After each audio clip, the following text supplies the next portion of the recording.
აი ესე მიდის მეგობრებო სოკოს პარკების დაკიდვის პროცესი.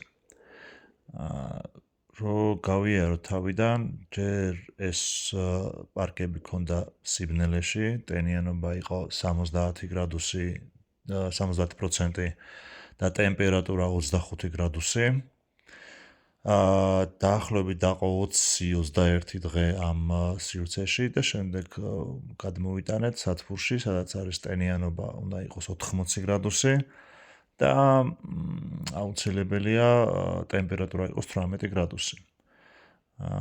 სოკოს რაც შეეხება, ეს არის კალმახა სოკო, ეგრეთ წოდებული ხის სოკო, ძალიან გემრიელია ხინკალში, ძალიან გემრიელია ჩაშუშული, ასევე სუპებსაც აკეთებენ ამ სოკოთი, მოკლედ ძალიან გემრიელი სოკო არის და იმედი მაქვს მოვა და იმედი მაქვს გაამართლებს, დამაფოლოვეთ და გამომიწერეთ.